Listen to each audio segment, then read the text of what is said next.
반갑습니다. 건강하신가요? 네, 씩씩하시죠? 예, 오늘 제가 특별한 저녁을 잘 먹어서 많이 힘이 납니다. 목소리도 많이 힘이 나죠? 예, 오늘 특별히 또 저녁을 잘 챙겨주신 분이 계셔가지고 잘 먹어서 너무 감사드립니다.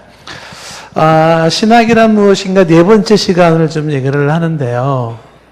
신학이란 무엇인가? 신학이라는 것. 얼마 전까지만 해도 일반 성도님들은 신학에 관심이 없었어요. 그리고 신학이 이렇게 별로 붙잡고 싶지도 않았었습니다. 그러니까 신학이라는 게 아무런 어떠냐, 이제 이게 보통 얼마 전까지만 해도 그렇게 생각을 했습니다. 그런데 이제 최근 들어와가지고서 많은 목소리가 뭐냐면, 신학은 목회자나 신학생들의 전유물이 될 수 없다라고 하는 거예요. 왜 그러냐면, 여러분들의 삶에 굉장히 많은 부분에서 신학의 필요성이 요구되고 있다는 사실입니다. 우리의 삶에. 그래서 우리가 지난번에 신학이란 무엇인가와 함께 신학의 필요성을 이야기할 때 그 신학, 건강한 신학에서 건강한 신앙이 나오고 건강한 신앙이 건강한 삶을 만든다. 그런 논리를 이야기하면서 결국은 나의 건강한 삶의 그 근원은 어떤 신학을 가지고 있느냐라고 하는 거라는 겁니다. 내 삶과 결코 동떨어져 있는 별개의 것이 아니다는 거예요. 그래서 신학을 우리가 좀 알아야 되겠다라고 하는 것인데, 여러분들이 교회에서 이렇게 수요일 날 몇 번 신학에 대한 요약된 내용은 몇 가지 들었다고 해서 여러분이 나 신학을 알 것 같아 라고 말할 수 있지는 않을 거예요. 왜냐하면 신학이라는 게 그 범위가, 깊이가 엄청 넓고 엄청 깊습니다. 보통 이 비전공자가 전공 분야를 볼 때는 항상 별거 있어? 이렇게 생각하기가 쉬운데 그렇지 않잖아요. 마찬가지로 신학도 엄청 내용이 방대하고 깊습니다. 그래서 예전에는 무슨 얘기가 있었냐면 철학은 신학의 시녀다라는 말이 있었어요. 그게 무슨 얘기냐면 그 철학이라고 하는, 지금도 우리가 철학적으로 데카르트 이론이라든지 그 다음에 무슨 유명 철학자들의 이론을 우리가 아직도 이해를 못하는 게 많잖아요. 지금 논리학이나 아리스토텔레스 같은 그 고대의 사람의 논리를 못 쫓아가잖아요. 아직도 우리가 철학을 한다 그러면은. 근데 그런 심오한 철학은 신학의 시녀에 불과해요. 그러니까 신학이라는 게 대체 어느 정도냐라는 거는 이제 알만하겠죠. 엄청나게 넓고 깊어요. 예. 제가 신학을 전공으로 공부한 것만 17년을 공부를 했더라고요. 예, 대학교 4년 하고 그 다음에 13년 동안을 대학원을 다닌 거예요. 신학 공부하느냐고. 돈이 얼마나 들었겠습니까? 이 얘기를 하려는 건 아니고요. 신학을 그렇게 오랫동안을 공부를 했는데, 학생증 가지고 신학을 전공한 것만 공부를 했는데 아직도 할 게 너무 많아요. 그래서 오늘 아침에도 제가 집사람한테 내가 이 신학을 좀 더 공부를 좀 더 해야 되겠다. 우리 집사람이 뭐라 그랬을 것 같아요? 물어보세요. 이따 나중에 뭐라 그랬어요? 이렇게 한번. 신학도 좀, 신학 전문 서적도 좀 더 봐야 되고 좀 해야 되겠다. 너무 넓어요. 굉장히 깊습니다. 여러분들이 이제 나 신학을 알아라고 말하는 건 이건 굉장히 쉽지는 않을 거예요. 그렇게 오랫동안을 신학을 공부를 하고 가르치고 했었어도 아직도 공부할 부분이 너무 많은 부분이 있는데, 자, 그럼에도 불구하고 우리가 신학을 얘기하는 것은 최소한 여러분들이 맛배기죠. 그냥 이 시간을 통해서 신학이라는 게 이런 거구나라는 그런 맛배기를 조금 보는 것이고, 왜냐하면 이제 이런 맛배기 있으면은 그냥 윤곽을 어렵부터나마 이제 윤곽을 잡게 되고, 그다음에 이제 누군가랑 얘기를 하거나 또 제가 설교 도중에 이제 어떤 신학적인 얘기가 나오면은 조금 더 이렇게 집중할 수 있게 되고, 그런 의미에서 필요하고, 그 다음에 여러분들에게 이걸 제가 말씀드리는 이유는 가장 중요한 거는 최소한 여러분들, 동산교회 성도 여러분들만큼은 최소한 이런 얘기는 하자. 난 잘 모르겠지만 신학은 무지 중요한 것 같다. 이런 얘기라도 하자라는 거예요. 할 수 있겠어요? 자, 옆 사람한테 얘기해보세요. 시작.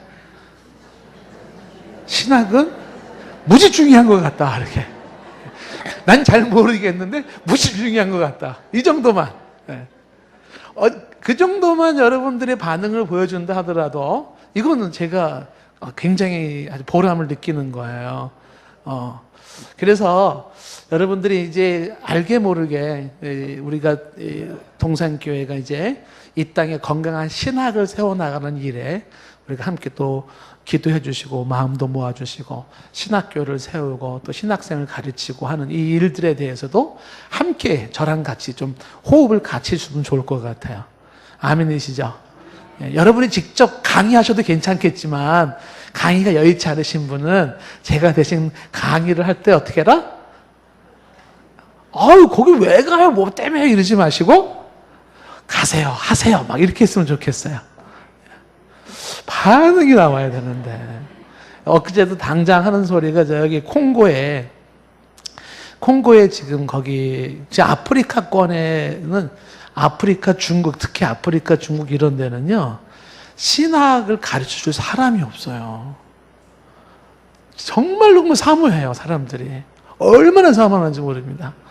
근데 가르쳐 줄 사람이 없어요. 그러니까 심지어 아프리카에서는 어떤 목사는요, 어느 목사님 설교 한 편을 구해서, 한 편을. 그 한 편 설교를 1년 내내 그것만 설교하는 목사님들이 계세요. 그리고 배울 기회가 너무 사모하는데 가르쳐 줄 사람이 없고요. 그러다 보니까 이제 이단들이 막 들어가잖아요. 특히 지금 이제 뭐 유럽부터 시작해가지고 뭐 아시아, 아프리카까지요. 신천지가 또 막 들어가가지고 동방번개 막 들어가가지고 별이별. 이게 심각해요. 그래서 저는 이제 누군가가 선교사님들이 신학을 가르쳐야 됩니다. 현지에서. 그럼 저는 환영을 합니다. 왜냐하면 신학이 곧 신앙 고백을 결정하잖아요. 당신의 신앙 고백은 신학에서 나오는 거잖아요. 그 신앙 고백은 생사를 결정하잖아요. 사람이 신앙 고백을 제대로 해야지 생명이 있는 거고 신앙 고백을 잘못하면 죽음으로 가는 거니까. 그런 거. 그리고 이 신학을 통해서 아까 말한 것처럼 삶을 어떻게 살아야 될지에 대한 그 뿌리, 근원. 좀 흔히 얘기하는 세계관이라고 하는 그 내면 깊숙한 곳에 그 세계관이라고 하는 그 깊은 곳에서 사람의 가치관을 결정해 주잖아요. 가치관. 무엇이 가치가 있나요? 그 가치관을 결정해 주는 게 세계관이잖아요. 근데 그 세계관에 의해서 영향을 주는 것 중에 하나가 이제 신학이고 신앙인데 그런 가치관이 정립이 되어질 때 사람은 가치관에 따라서 삶의 형태가 나오잖아요. 시간을 쓰는 거, 돈을 쓰는 거, 관심을 두는 거 다 사람이 청소년들의 가치가 이제 게임의 가치를 두는 애는요, 죽었다 깨라도 게임을 해야 됩니다. 역사적 사명을 띠고 막 금식을 해가면서 게임에 몰두하잖아요. 밤잠을 안 자고. 그 가치관은 게임은 내 인생에서 너무 중요한 거기 때문에 그런 거예요. 그러니까 가치관을 결정하는 것이 그 세계관이고 세계관에 영향을 주는 것이 바로 신앙과 신학이라는 거. 자, 그래서 우리가 지난번에 이제 신학이란 무엇인가 그걸 얘기를 했고, 그 다음에 신학이 왜 필요한가라고 하는 걸 세 가지로 얘기를 했고요. 어떤 신학이 좋은 신학으로 할 수 있을까라고 하는 것도 얘기를 했습니다. 좋은 신학이란 어떤 신학인가. 그 다음에 이제 신학에서 뭘 배우는 건가라고 하는 것인데, 신학의 범주라고도 할 수 있고, 신학에서는 뭘 공부하는가 해서 신학은 크게 이제 주경신학이라고 해서 성경신학이라고 얘기를 해서 구약신학, 신약, 신학이라고 하는 부분을 이제 공부하는 게 신학이 있다는 거죠. 구약을 공부해야 될 거, 신약을 공부해야 될 거 너무 많이 있었었죠. 심지어 뭐 사본학부터 시브려, 헬라어부터 시작해가지고 그래서 굉장히 많은 부분들을 성경 자체만 공부하는데도 너무 방대합니다. 사본학 같은 거를 얘기한다면 지금도 사본학은요, 거기에는 거의 대가가 없어요. 전 세계의 성경 사본들이요, 수천 종류입니다. 그거를 다 두루마리 이런 거 소집해가지고 비교해가지고 오리지널 텍스트를 찾아가는 거거든요. 뭐가 가장 최초의 성경이었는가를 찾아가는데 이거요 만만치 않습니다. 그것이 뭐 우리처럼 창세기부터 요한계시록까지 한 권으로 탁탁탁탁탁 이렇게 나오는 게 아니에요. 두루마기 쪼가리들이다. 쪼가리들. 저쪽에서 이사야 일부 가져오고 저쪽에서 뭐 마태복음 일부 가져오고 수천 년 전부터 내려왔던 것이기 때문에 그런 것들도 주경신학하는 사람들은 다 공부를 해서 연구를 해가지고 그래서 가장 성경이 성경일 수 있는 그런 부분들을 연구하는 이제 부분에서 할 게 많다는 거죠. 주경신학이라고 하는 거는 이걸 다른 말로 성경신학 이렇게 바꿔 말할 수가 있는데 이것이 바로 구약을 연구하는 구약신학, 신약 성경을 공부하는 신약신학이라는 게 이제 있다라는 거였습니다. 그리고 이제 역사신학이라는 게 있는데 역사신학은 이제 초대교회사, 중세교회사, 종교교회 역사, 근세교회, 현대교회사 제가 쭉쭉 맛보기로 쭉 얘기를 했어요. 그래서 지난주에 제가 김진국 목사님이 요 역사신학의 전공이잖아요. 이걸 학위 받으셨잖아요. 그래서 그 역사신학 내가 간단히 했는데 한눈으로 보는 교회사 이런 식으로 해서 이제 좀 요약해서 한번 좀 역사신학 2000년의 교회가 어떻게 흘러왔는지를 쫙 좀 소개 좀 해봐라 그랬어요. 그랬더니 지난주에 열심히 했는데 초대교회사까지 했다 그러더라고요. 축소하고 축소했는데도 초대교회사까지 하고 중세교회사, 종교교회사, 근대 현대교회사를 못했다 그러더라고요. 나중에 기회 되면 이제 중세교회사 또 듣고 종교개혁사 듣고 이렇게 할 수 있으면 좋을 것 같아요. 역사신학이라는 건 일종의 교회사를 중심으로 해서 그런 역사적으로 2000년 동안의 교회의 흐름들이 어떻게 왔는지를 주로 다루는 거라 이렇게 생각할 수가 있습니다. 세 번째 신학으로 이제 조직신학이라는 게 있는데, 요건 제가 좀 이따가 좀 얘기를 하도록 하겠습니다. 조직신학은. 왜냐하면 이제 우리가 이거를 지금 얘기하는 이유가 수요일날 우리가 왜 조직신학을 해야 되나요? 요거 이해시키려고 지금 이런 장황한 얘기를 또 하는 이유가 있거든요. 그래서 조직신학이라는 건 이제 제가 좀 이따가 간략하게 조직신학에 대한 거를 소개를 하고요. 그 다음에 신학 중에 하나가 어떤 신학이 있냐면 이제 실천신학이라는 게 있어요. 실천신학. 자, 이 실천신학에 대한 거를 조금 더 설명을 하자 그러면, 실천신학, 뭘 말하는 것 같아? 실천신학이라고 하면. 그것은 보통 여기 주경역사 조직이라고 하는 건 이제 이론신학이라고 그래요. 이론신학. 그러니까 이론신학을 토대로 해서 그거를 실제적으로 어떻게 적용을 해야 되나, 현실 세계에. 그런 실제적인 활동들을 다루는 학문이 실천신학이라고 하는 것이. 이론신학을 근거로 해서 교회의 실제적 활동을 취급하고 있는 그 학문을 실천신학이라 이렇게 얘기를 하는 거죠. 그러니까 실천신학을 한마디로 말하면 현장신학 이렇게 말할 수가 있을 거예요. 현장에서 과연 이런 것들이 현장에서 어떻게 쓰여지는 것인지에 대한 거를 연구를 하는 것이다. 만약에 이제 실천신학이라는 게 없다 그러면은 요거는 하나의 이론신학은 뭐를 얘기하느냐면 사변적 신학이라 해서 머릿속에 하나의 이론의 탁상 공론 같은 것에 불과할 수밖에 없어요.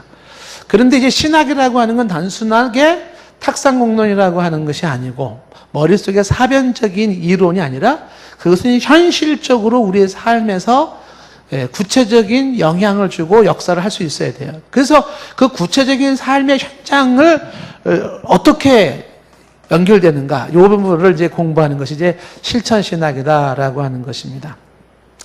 그러니까 지금 여기에서 나에게 신학은, 성경은, 기독교 역사는, 조직신학은 무슨 의미가 있는가, 이런 것들을 이제 다루는 거죠.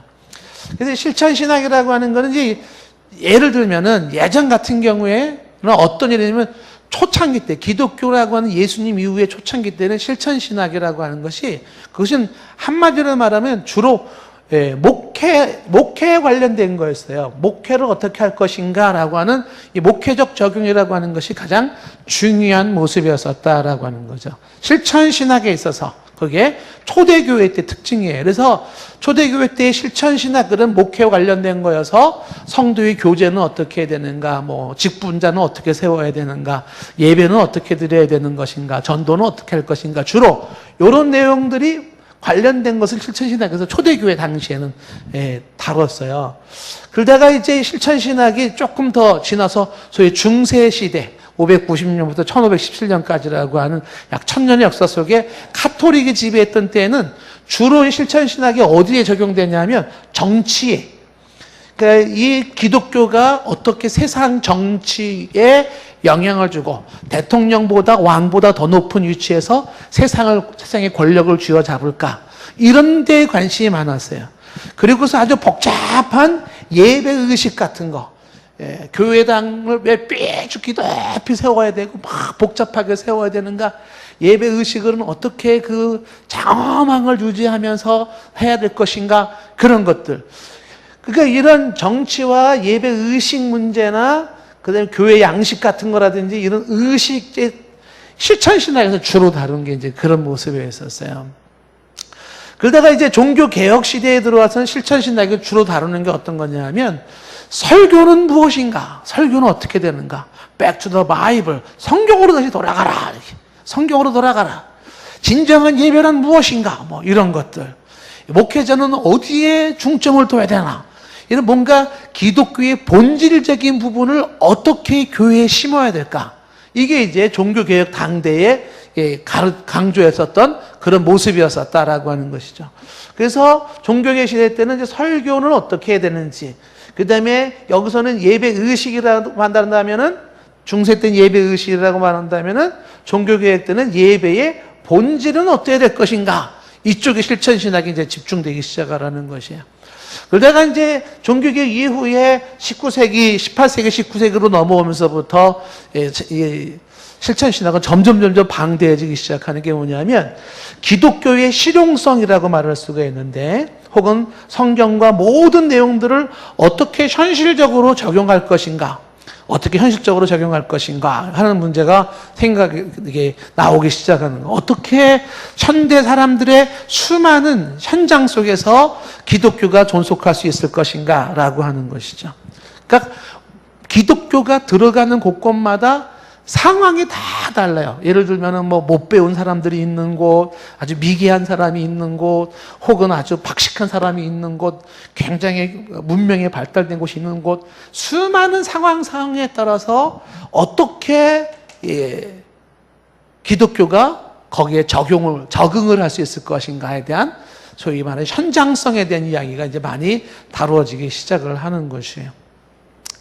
자, 그래서 실천신학으로 가는 것은 이게 초대교회 때, 중세교회 때, 종교개혁사 때, 현대에서 이렇게 범위가 막 달라지기 시작을 하는데, 자, 중요한 거는 이제 이 실천신학이라고 하는 것은 신학이 실천적이어야 된다, 이제 이런 거거든요.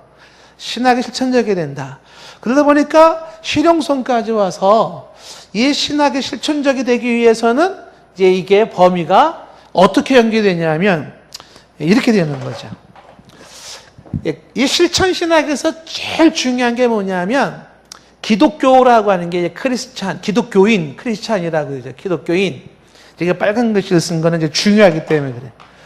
근데 이 크리스찬이라고 하는 거는 이게 기독교인, 크리스찬, 기독교인이란 뜻도 있지만 형용사로 기독교적인 이런 뜻이 있어요. 기독교적인, 이렇게. 기독교적인. 다시 말하면은, 요걸 바꿔 말한다면 뭐 성경적인 이렇게 표현을 바꿔 말한다든지, 혹은 신학적인 이렇게 얘기를 할 수가 있는데, 요 형용사로서의 뭐뭐인이라고 하는 건 그 뒤에 뭐뭐뭐뭐 명사가 또 올 수 있다라는 거예요. 근데 요게 굉장히 중요한 의미를 갖는다는 것입니다. 왜 그런 거냐면, 예를 들어서 이렇게 말할 수가 있는 거예요. 신학이 실천적으로 사용되어져야 된다 라고 한다 그러면, 자, 아이들을 가르칠 때, 학교에서 아이들을 가르칠 때, 그 아이들을 가르치는 학문을 교육학이라 그래요. 교육학. 그러면 그 교육학을 신학이 만나서 어떻게 성경적인 교육을 시킬까? 어떻게 신학적인 교육을 시킬까? 바꿔 얘기하면 어떻게 기독교적인 교육을 시킬까? 이게 실천신학에서도 중요한 역할이, 포커스가 되는 거야. 그래서 나오게 되는 게 뭐가 나오겠어요? 여기서 나오는 게 바로 성경적인 혹은 기독교적인 크리스찬이라고 했죠. 예? 그러니까 이거를 기독교적인 혹은 성경적인 교육학 이렇게 Christian Education 이렇게 영어로 말하면 Christian Education이라고 하는 이것이 나오는 거죠. 그러니까 예를 들면 기독교적인 교육학 그러면 여기서는 뭐를 알아야 되냐면 교육학도 알아야 되고 신학도 알아야 돼요. 그러니까 신학을 모르고 교육학을 얘기한다. 그러면 어떻게 될까요? 최소한 성경적인 교육학이 아니에요. 하나님께서 성경을 통해서 우리에게 주시는 학생들을 어떻게 가르칠지에 대한 건 관심이 없어요. 그건 그리 중요하지 않아요. 다분히 일반적인 교육학에 나오는 거예요. 근데 실천신학은 이거를 현실적인 적용을 얘기한다고 하니까는 신학이 교육학을 만남으로써 크리스천 에듀케이션이 되는 거죠. 그러니까 이 크리스천 에듀케이션이라고 하는 기독교적인 교육학과 기독교 교육학이겠죠. 그 다음에 기독교가 없는 일반 교육학은 교육학의 내용도 다르고 오버랩되는 것도 있죠. 중복되는 것도 있지만 목표가 다르고 방법이 달라요. 굉장히 많은 부분에서. 자, 예를 들면은 이 기독교가 신학이 상담학이랑 만났다. 상담학. 그러면 어디가 될까요? 기독교 상담학 이렇게 되겠죠. 만약에 이제 기독교라는 게 없이 상담학을 얘기한다 그러면 뭐가 될까요? 일반적인 상담학이 나오겠죠. 그럼 프로이드 이론 나와야 될 테고 이제 뭐 지시적 상담, 비지적 상담이 나올 거예요. 근데 여기다 크리스천 카운셀링이라고 기독교적이라고 할 때는 이 기독교가 뭐냐면 신학이 이 상담학과 만났을 때 상담을 일반 상담으로 하는 게 아니라 어떻게 해요? 성경적 상담을 해주는 거예요. 그러면 단적인 예로 어떤 차이가 있을까요? 성경적 상담을 하는 사람들은 가장 중요한 게 뭐냐면 일반 상담의 차이점 중에 하나가 뭐냐면 성령의 역사하심. 일반 상담에서는 성령의 역사하심 이런 거 없어요. 근데 기독교 상담학에서는 뭐를 할까요? 성령이 역사하셔야 돼요. 성령이 그의 심정을 치료해 줘야 돼요. 전혀 다른 상담학이 나오게 되는 거예요. 그러니까 신학을 공부하지 않은 사람이 상담을 한다 그러면 어떻게 돼요? 성경적 상담을 안 해요. 하나님의 절대 주권에 대한 이야기를 하겠어요? 성령에 대한 이야기를 하겠어요? 이 부분에 대해서는 성경이 어떻게 얘기하고 있는지 말하겠어요? 얘기 안 하는 거예요. 그냥 일반적인 상담을 쭉쭉쭉 얘기를 하는 거예요.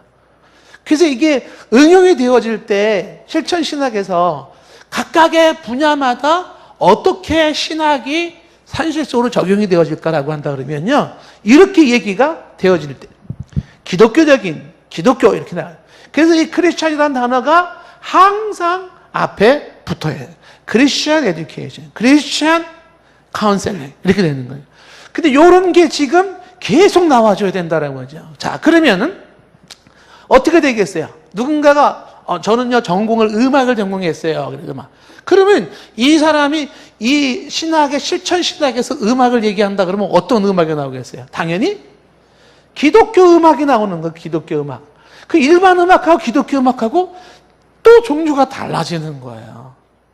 음악이 그냥 음악이 아닌 거예요. 기독교 음악 이렇게 얘기가 달라지는 것이다라는 것이죠. 예를 들어서 모든 경우가 다 마찬가지겠죠? 이외에도 건축학 그러면 그건 일반 건축학이지만 크리스찬 건축학 그러면 어떻게 되겠어요? 그럼 크리스찬의 건축은 어떤 식으로 되어져야 될 것인가? 행정학, 기독교 행정학, 그죠? 재정학 그러면 어떻게 되어 있어요? 기독교 재정학, 재정관리, 기독교 정치학 이런 거.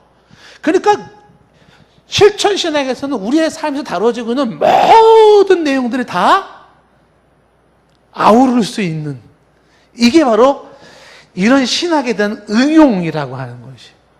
그러면 이런 식으로 얘기한다 그러면요 이런 거 공부하려고 그러면 한도 끝도 없어지겠죠.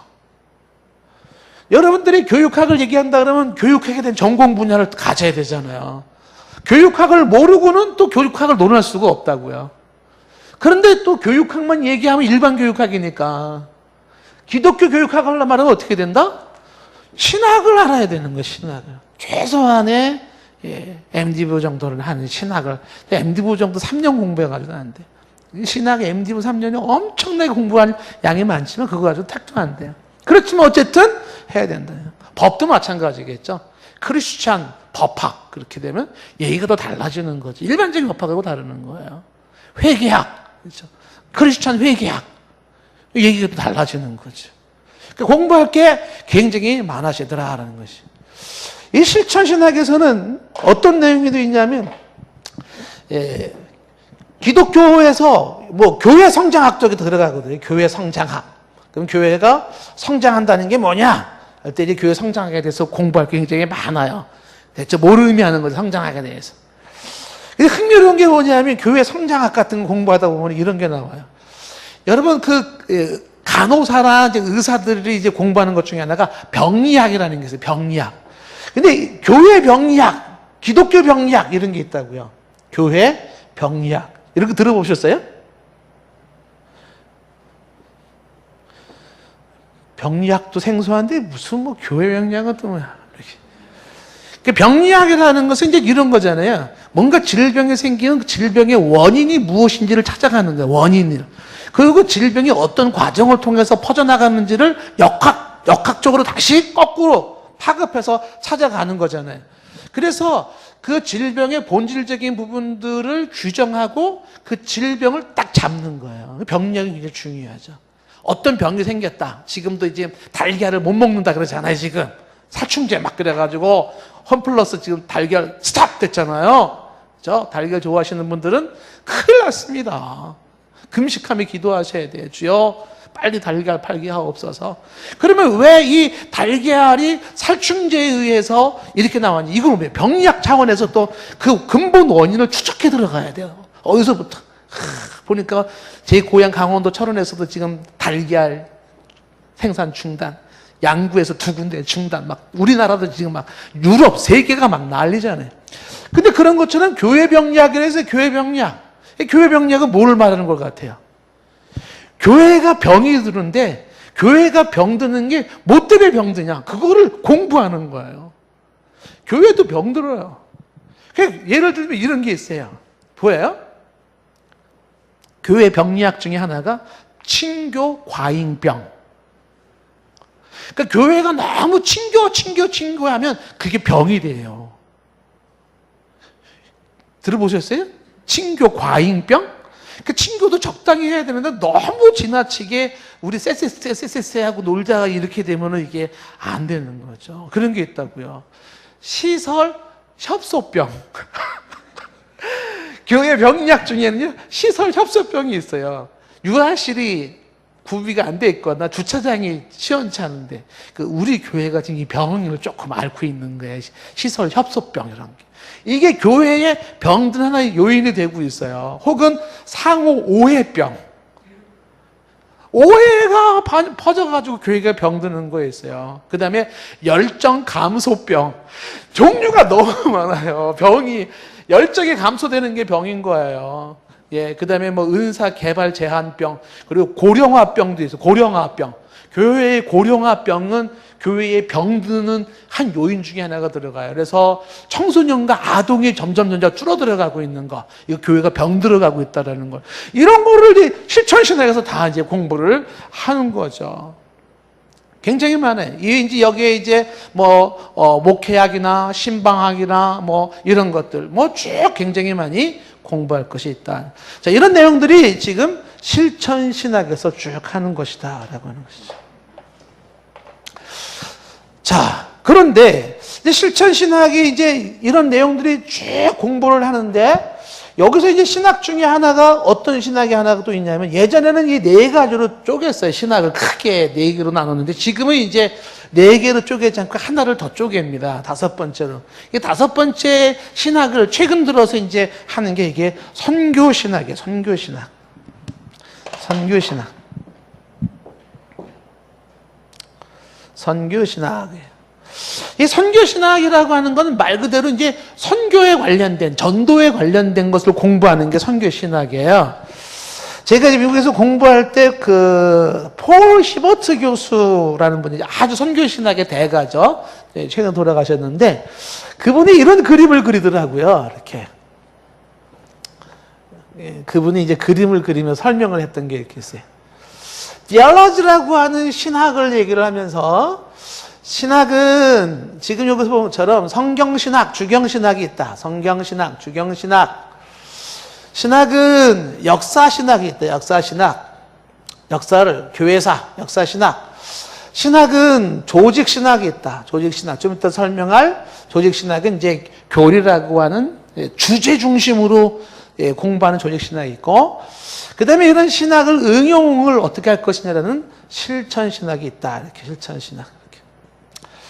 예전에는 실천신학이 이것들을 다 연결시키는 역할을 했는데, 요즘은 실천신학 자체가 너무 이론화되어 있다. 이론화되어 있고, 요 실천신학에서 아주 중요한 약점이 있다라는 거예요.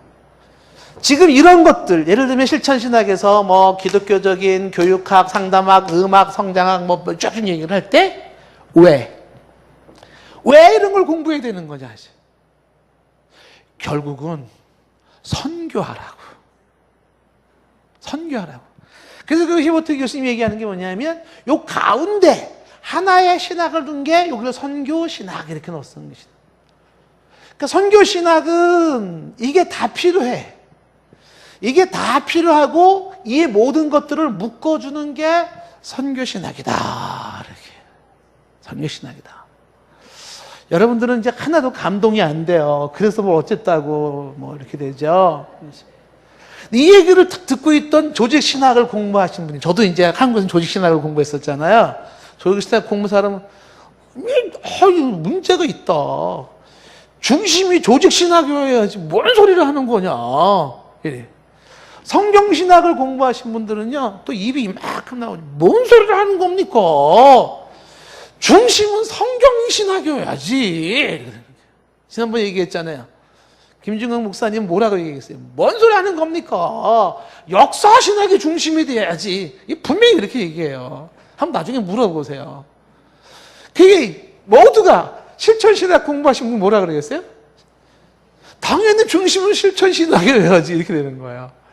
사람마다, 전공하는 사람마다 관점은 다르지만, 이 선교신학이라는 건 뭐냐면 결국은 이런 모든 것을 통해서 영혼을 구원하고 영혼을 양육하는 전 세계 복음화, 이 땅에 죄나라를 이루는 일에 써야 되지 않냐 해서 선교신학을 공부를 해야 된다. 이렇게 얘기를 해서 동의를 하든지 말든지 그렇게 이제 얘기를 한 거예요, 그분이. 그래서 그 선교신학이라는 게 뭐냐라고 하면, 아하, 그렇구나. 결국은 하나님의 선교신학 관점에서 성경을 보니까 창세기 1장 1절부터 요한계시록 22장까지가 다 하나님의 선교를 말하고 있어요. 하나님의 선교.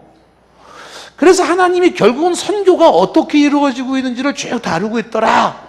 그런 내용들을 이제 선교신학에서 이제 다루게 되는 거예요. 그럼 선교신학에서는 공부할 게 과연 있을까요? 없을까요? 공부할 게 너무 많아요. 선교신학에서는 가장 중요한 게 뭐냐면, 선교신학을 얘기할 때는 가장 중요한 게 뭐냐면, 선교신학의 두 날개가 있어요. 그게 하나가 뭐냐면, 하나가 문화인류학이라는 거예요. 문화인류학. 그리고 또 하나가 뭐냐면, 그게 신학입니다. 이 두 개의 날개인데, 여러분들이 이제 제가 얘기하는 부분을 10분 여러분들이 잘 공감이 잘 안 될 수도 있어요. 너무 방대한 이야기이기 때문에 그래요. 좀처럼 여러분들 와닿지 않습니다. 이 문화인류학을 모르는 신학이라고 한다 그러면은요, 그건 현장이 없는 신학이 돼버려요. 현장이 없는 신학. 근데 또 이 신학이 없는 문화인류학을 얘기한다 그러면 아까 말한 것처럼 기독교적인 그런 문화인류학 이해가 안 되는 거예요. 문화인류학이라고 하는 부분은 각 나라 전 세계 사람들이, 우리 한국도 마찬가지예요. 한국도 뭐 경상도 사람, 전라도 사람, 수많은 뭐 지역부터 나이부터 수많은 편차가 있잖아요. 다양한 사람들이 다양한 삶을 알아야 한다는 거예요. 왜 그들은 그렇게 음식을 먹을까? 왜 그들은 그렇게 옷을 입을까? 왜 그들은 그렇게 행동을 했을까? 왜 그들은 그렇게 집을 지었을까? 왜 그들은 그렇게 결혼을 했지? 왜 그들은 그렇게 살아가고 있는 거지? 이런 모든 것들을 문화적 관점에서, 문화라는 얘기 굉장히 방대한 얘기인데, 문화적 관점에서 연구하는 인류학, 문화인류학이에요. 그러니까 문화인류학을 공부를 하게 되면 한마디로 전 세계 전 역사의 수많은 사람들을, 그들을 이해하게 돼. 그들을 이해하게 되는 거지. 문화인류학적인 관점이 없는 사람은 나와 다른 사람을 이해를 못하는 거예요. 예? 왜 어떤 사람은 밥을 먹을 때 손으로 이렇게 먹을까? 이렇게 더럽게 이렇게 먹을까? 이렇게 손으로 먹는 사람은 누가 이해가 안 된다? 숟가락 젓가락으로 먹는 사람들이 이해가 안 되는 거죠. 왜 그럴까요? 우리는 그 더러운 손으로 먹으면 어떡해? 근데 그 사람들은 네가 지금 입에 넣는 숟가락 젓가락은 몇 사람 입속에 들어갔다 나왔다는 걸 줄 아냐? 지금 이게 얼마나, 이게 식당에서 밥 먹을 때 숟가락 쓰잖아요. 그 숟가락이요, 막 침 질질 흘리는 사람 환자부터 다 입속에 들어갔다 다. 그게 더 위생적이냐? 아니면 내 손으로 나만 먹는 게 더 위생적이냐? 이렇게. 근데 더 놀라운 것은 그 사람들은 화장실에 가면 왜 손으로 닦아? 이렇게. 근데 굉장히 중요한 건 왼손은 여기 닦는 거고 오른손은 밥을 먹어요. 이렇게. 그 확실히 절대 왼손으로 악수하지 않잖아요. 지난번에 우리 그 세마 목사님 왔을 때 물어보니까 그런데요. 거기도. 이거 문화인류학 얘기하면요, 너무 재미난 스토리가 많아요. 예. 부인을 여럿이 두는 이슬람 문화에서는 부인 하나 둔 사람들이 이해가 안 되는 거예요. 왜 부인 하나 두는 거야? 그 사람들은 또 어떤 문화에서는 그래요. 당신의 딸은 13살인데 왜 아직도 결혼을 안 시키는가? 13살이면 결혼시켜야지. 너무 차이가 큰 거야. 이게 문화인류학인데, 선교신학은 그 문화인류학을 모르고는 선교신학을 할 수가 없어요. 그리고 신학을 모르고는 할 수가 없다는 거죠. 자, 그래서 선교신학에서는 이런 것들을 공부를 쭉 해가면서, 그러면서 이제 여기에서 이제 구약과 성경에 나타난 신학들, 역사에 나타난 구약과 신학에 나타난 선교에 대한 거, 역사에 나타난 선교에 대한 거 쭉 공부를 하는데, 뭐 이런 거 하나만 공부를 한다 하더라도 이게 뭐 3년, 4년, 5년 공부도 끝나지가 않아요. 그럼 오늘날의 그 선교에 대한 장르를 WCG부터 시작해가지고서 전문인 선교, 전문화 선교, 전방 개척 선교, 디아스포라 선교, 내부자 운동 선교, 이슬람 선교, 힌두교 선교, 어마어마하게 많아요. 신학은 어디까지가 끝인가? 감이 안 오죠? 벌써 졸리우신 분들이 계시잖아요.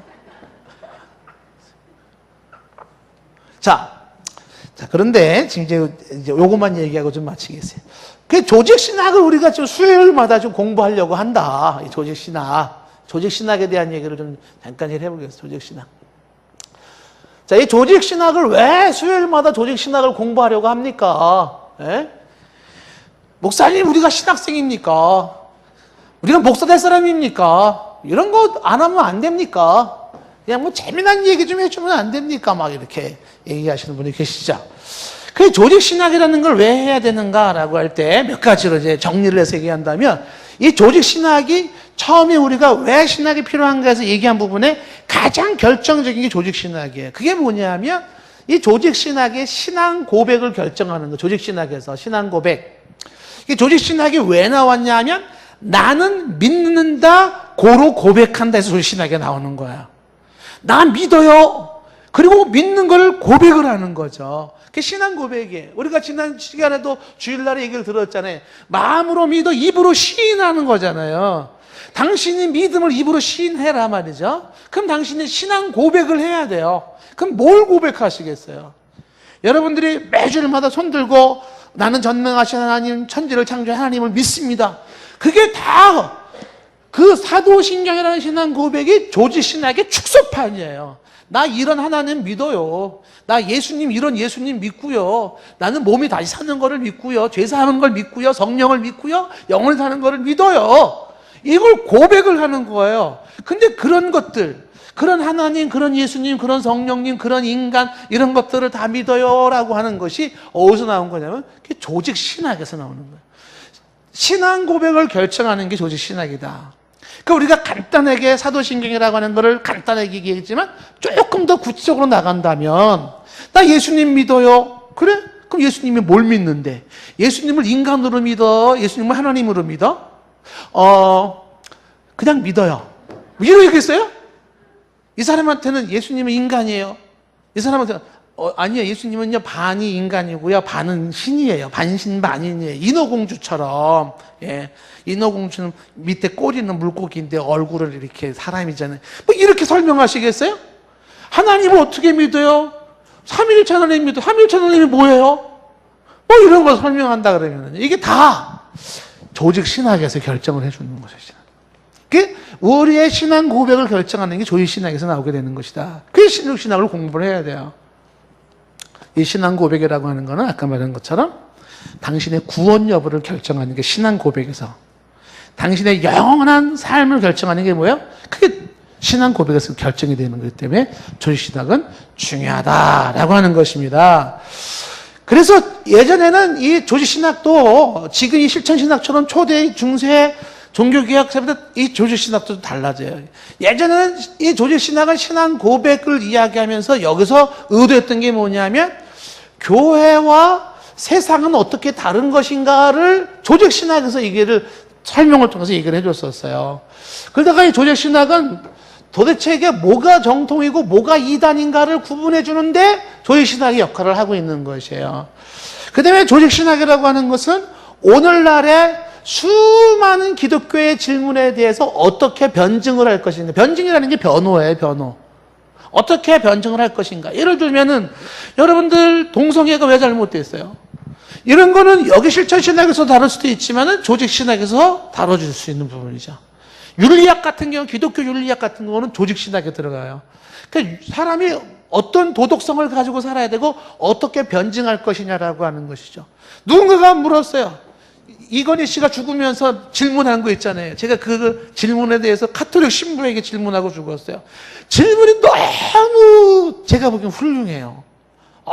그분이 그런 질문을 하고 돌아가셨다는 게, 그 질문에 대해서 카톨릭 신부에게 딱 주고 돌아가셨는데 그거에 대한 답을 카톨릭 신부님이 나중에 뒤늦게 답을 썼어요. 책 한 권을 썼어요. 너무 빈약하더라고요, 제가 보기에는. 근데 오히려 개신교 신자가 그 이건희 씨의 그 질문에 대해서 답을 썼는데 그건 훨씬 더 잘 썼더라고요. 그 이건희 질문들을 나오는 거예요. 신이 존재하는 것을 증명하셔. 어떻게 증명하시겠어요? 그 질문 구구절절이요. 정말 현실적인 질문들을 막 해요. 그런 것들을 대답을 해줘야 돼요. 너희에 관한 소망에 관한 이유를 묻는 자에게 온유한 심령으로 그러한 자를 바로잡고 이렇게 얘기를 하는 거죠. 왜요? 이병철 씨. 정정합니다. 이병철 씨래요. 그러니까 아버지 이병철 씨네. 아유, 그렇지. 제가 가끔 이렇게 잘못 말할 때도 있어요. 자, 그 질문 같은 걸 나오는데 거기에 대해서 뭘 변증을 해야 된다. 이게 조직 신학으로 얘기를 해야 된다라는 것입니다. 그렇죠? 자, 그래서 오늘날에 우리가 나오는 많은 문제들, 질문들이 있을 수가 있어요. 그런 부분에 대해서 어떻게 대답할 수 있을까? 자, 이런 조직 신학에 대한 이야기와 함께 역사적으로는 조직 신학의 필요성을 이렇게 정립을 하는 거죠. 이 조직 신학이 가지고 있는 유익성이 있다라는 거예요. 조직 신학을 잘 공부하면 어떤 유익성이 있는가라고. 첫 번째 유익성이 뭐냐면 조직 신학은 성경의 교훈을 잘 요약해 줬다라는 거예요. 성경의 유익, 성경의 내용을 잘 요약했다. 성경의 내용을 잘 요약하는 게 조직 신학이기 때문에 성경 내용을 요약해줘서 성경을 바로 이해하게 이게 성경을 바로 이해하게 성경 이해를 바로 하게 도와준다. 이렇게 보는 것이에요. 그 다음에 이 조직 신학은 성경 교사들을 하나로 묶어준다. 하나로 묶어준다. 성경 교사들이 조직 신학을 모르면 어떻게 돼요? 제가 이렇게 얘기하겠죠? 하나로 묶어준다라는 것이에요. 그 다음에 이것이 아까 말한 것처럼 이 조직 신학은 거짓된, 잘못된 그 성경 진리들, 거짓된 이론을 잡아준다. 그러니까 이게 조직 신학을 공부를 해야 된다는 것이죠. 그 다음에 조직신학 중에 유익성 중에 하나가 뭐냐면 크리스찬들이 빠지기 쉬운 게 뭐냐면 즉흥적으로 성경을 이야기하거나 기독교를 이야기할 때 혹은 피상적으로 성경을 이해하려고 할 때 소위 말하면 내신학이라는 게 있어요. 내신학. 이런 것들, 내신학. 이런 것들을 피하게 한다는 거예요. 피하게 한다. 이 조직신학이 주는 거지. 내신학을 피하게 한다 하는 거지. 이게 왜 이렇게 중요한 문제냐라고 하면요. 수많은 사람들이 이제 이런 이야기들을 속에서 사람들은 조직신학의 필요성들을 아주 많이 강조하죠. 자, 유익성들이 이런 것들이 있다라고 하는 것인데, 근데 조직신학을 얘기할 때 여기 주의사항이 하나가 있어요. 어떤 걸 주의해야 될까요? 유익성도 있는데 주의사항은 뭐가 있냐 하면, 주의사항, 조직신학을 얘기할 때 두 가지 주의사항을 우리가 얘기를 하죠. 첫 번째 주의사항이 뭐냐면, 조직신학을 부정하는 입장인데, 그걸 교리 폐기론자라고 그래요. 폐기론. 교리 폐기론이라고 하는 건데, 안티도그마티즘이라고 해서요. 이 교리 폐기론자들은 조직신학을 굉장히 싫어해요. 왜 그러냐면, 이 조직신학을 공부하게 되면, 신학이 발전을 못한다. 조직신학에 묶여가지고. 그래서 싫어해요. 근데 조직신학을 강조하면 두 번째가 성령의 자유로운 역사를 방해한다. 성령이 막 역사하게 내버려둬야 되는데 조직신학에 딱 묶어가지고 성령이 역사 안 한다. 그래서 그거 싫어해요. 세 번째 싫어하는 이유는 뭐냐면 조직신학을 공부하는 사람은 고집적이야. 너무 위선적이고 독선적이다. 그거 자기가 믿고 있는 것만이 옳다 이러니까 그 너무 독선적이기 때문에 조직신학은 안 좋다. 교리 폐기론자.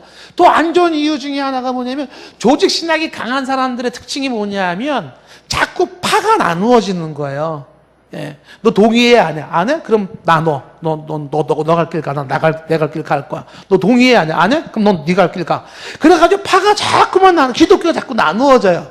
그래서 교리 폐기론자들은 그놈의 교리 좀 하지 말아라. 예? 조직신학이라고 하는 것을 이거를 싫어하는 입장이 되는 것이죠. 그리고 성경신학자들도 조직신학을 별로 안 좋아하시는 분들이 계세요. 왜냐하면 그 조직신학이 성경의 권위를 침해한다고 보는 거죠. 성경의 권위를 침해한다. 사람은 성경적으로 해야 되는 곳이지 무슨 조직신학 교리적으로 하는 거냐. 이래서 이거를 거부한다라고 하는 것이죠. 성경적이어야 되지. 제가 얘기하잖아요. 성경적이면 되지, 성경적이면. 나는 성경만 있으면 되지, 이렇게 하잖아요. 그 사람한테 얘기를 해야 돼요. 당신이 믿고 있는 게 성경적이라는 거를 조직신학적으로 증명해야 돼요. 당신이 개나 소나 지금 다 성경적이라고 그러잖아요, 지금. 예? 아니, 놀라워요. 그래서 이런 사람들은 교리, 조직신학 없어져야 된다. 이런 입장이 있어요. 옳지 않은 거죠. 또 반대로, 교리 폐기론자의 반대로 교리 만능주의가 있어요. 교리 만능주의는 또 이쪽은 뭐예요? 조직신학이 알파와 오메가다. 조직신학만 있으면 됐지 뭐가 더 필요하냐. 이렇게 교리 만능주의를 이야기해요. 교리가 조직신학이 필요 충분 조건이다. 이렇게 얘기를 하는 거예요.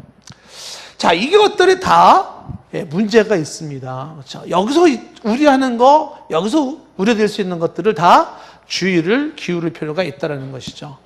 그래서 어떤 조직신학이 좋은 조직신학이냐라고 할 때, 그쵸. 먼저는 하나님께 영광을, 지난번에 성경 신학의 필요성에서 많이 얘기했잖아요. 하나님께 하나님의 영광에 초점을 맞추고 성경에 충실해야 되고, 역사적 정통성을 유지해야 되는 것이, 실제적인 유용성이 있어야 되고, 확신과 관용이 있어야 되고, 이런 것들을 좀 얘기할 수가 있어요. 그런데 조직신학에서 그런 배우는 내용들이 뭐냐, 이것만 이제 좀 얘기를 하고 마치겠습니다. 어떤 공부를 하냐 하면, 조직신학에서 이제 우리가 2년 동안 이 조직신학을 평신도 조직신학으로 여러분 수요일마다 공부하는데 보통 2년 걸리더라고요. 2년. 그 2년 동안에 여러분들이 맛보기를 할 거예요, 조직신학에서. 어떤 맛보기를 할 거냐면 가장 조직신학이 크게 이걸 7파트로 나누어집니다. 근데 그 중에 하나가 이제 서론 파트에서 여러분들이 뭘 배우냐면 종교란 무엇인가부터 공부를 하게 될 거예요. 종교란 무엇인가? 조직신학에서. 왜 인간은 종교적인가? 이런 것들을 이제. 그 종교를 어떻게 이해해야 될 것인가부터 시작해서, 그리고 왜 기독교는 성경을 얘기하는가? 성경에 대한 이야기. 그런 얘기들을 조직신학에서 이제 서론부터 얘기를 이제 하게 되는 것이죠.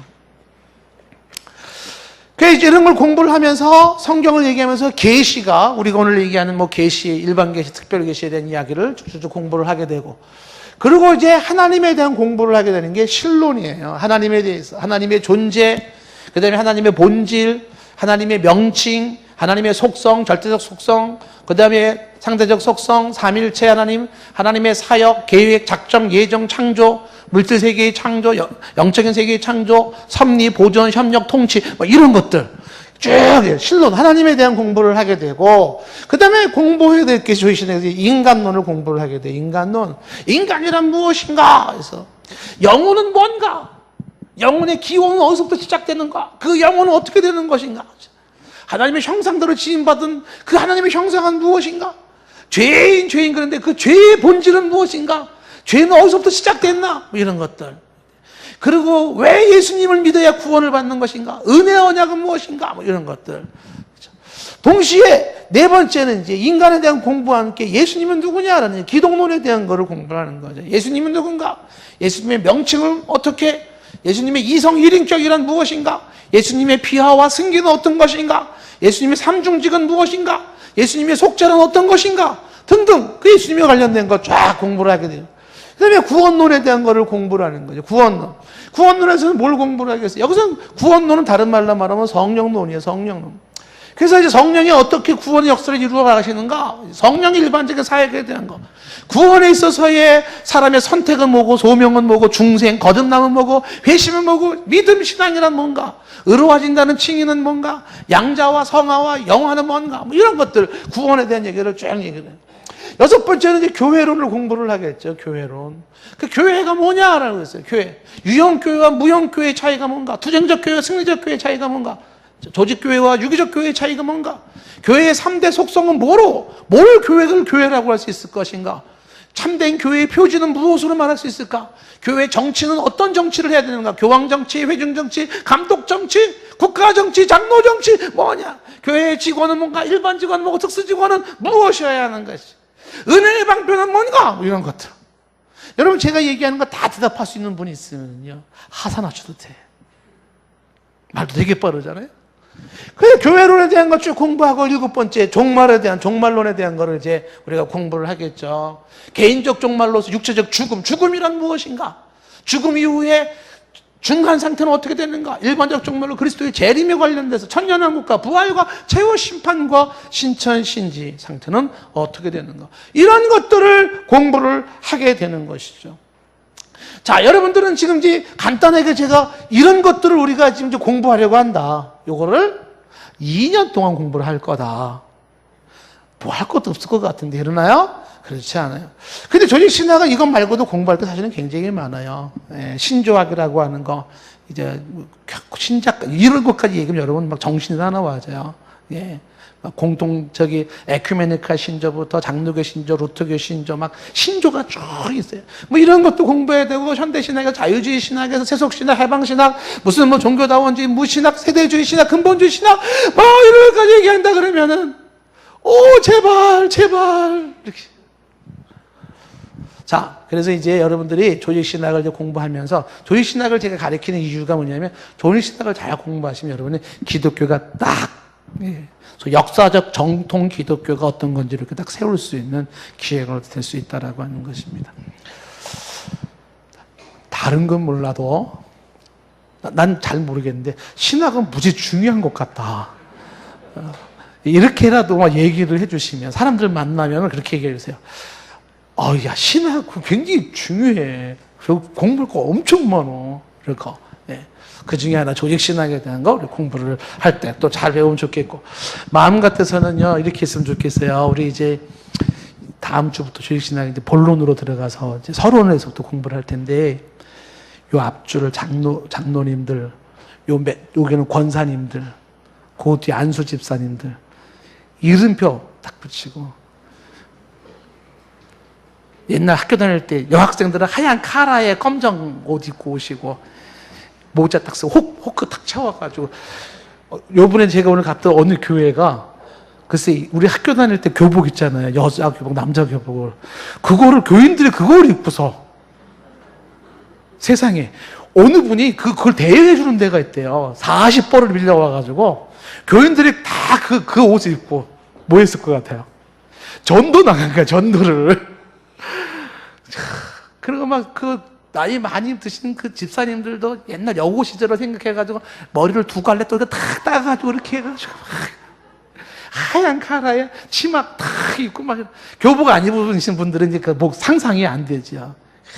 남자분들은 또 안수 집사님은 옛날에 또 객기 있잖아. 여기 단추 하나 딱 풀러 맨 위에만 탁 이렇게 딱 풀러가지고 또 교복 입혀가지고 앞에 앉혀가지고 공부를 시키고 싶어요. 그래서 2년 동안 출석 체크를 안수 집사님 권사님들이 아닌 사람들은 오든지 말든지 그냥 그러면 안 되겠죠. 왜냐하면 이게 지금 다 공부를 이걸 잘했으면 좋겠다는 생각이 드는 거예요. 여기 이제 다음 주부터는 수요일에 참석하시는 분들 출석 체크를 합니다. 출석 체크를 해가지고 출석을 이제 2년 동안 잘 배우신 분들, 제가 그분들에게 특별히 좀 상을 줘야 될 것 같아요. 특별하게. 열심히 공부할 수 있기를 바라요. 자, 기도하겠습니다. 하나님, 지금은 신학이 혼돈 시대에 있고, 지금은 신학이 불필요하다고 거부하는 시대에 있고, 수많은 사람들이 신학적인 우왕좌왕하는 모습이 있는 이 시대에 우리가 붙잡아야 될 신학은 무엇이고, 어떤 신학을 세워야 되는지, 최소한 평신도지만 저희들이 거룩한 고민을 하게 하옵시고, 그래서 하나님이 기뻐하시고 원하시는 제대로 된 신학이 우리 가운데 살아있기를 원합니다. 각 목사님들마다, 각 교회마다, 모든 크리스찬들마다 신학이 잘 서지기를 원하고, 그런 신학을 통하여서 건강한 신앙 고백과 또 건강한 삶을 추구하게 하시고, 또 그런 학문성이 갖는 우리의 그 놀라운 통찰력과 안목을 저희들이 가질 수 있도록 도와주시옵소서. 어떤 하나님을 믿어야 할지, 어떤 예수님을 믿어야 할지, 어떤 구원을 붙잡아야 될지, 어떤 성령의 역사를 받아들일 수 있을 것인지, 어떤 교회관을 붙잡아야 할지, 어떤 내세의 종말을 가져야 할지 하나님 잘 배울 수 있도록 도와주시고, 그것이 우리의 신앙을 견고하게 세우는 귀한 기둥과 뼈대가 될 수 있도록 도와주시옵소서. 예수님의 이름으로 기도드리옵나이다. 아멘.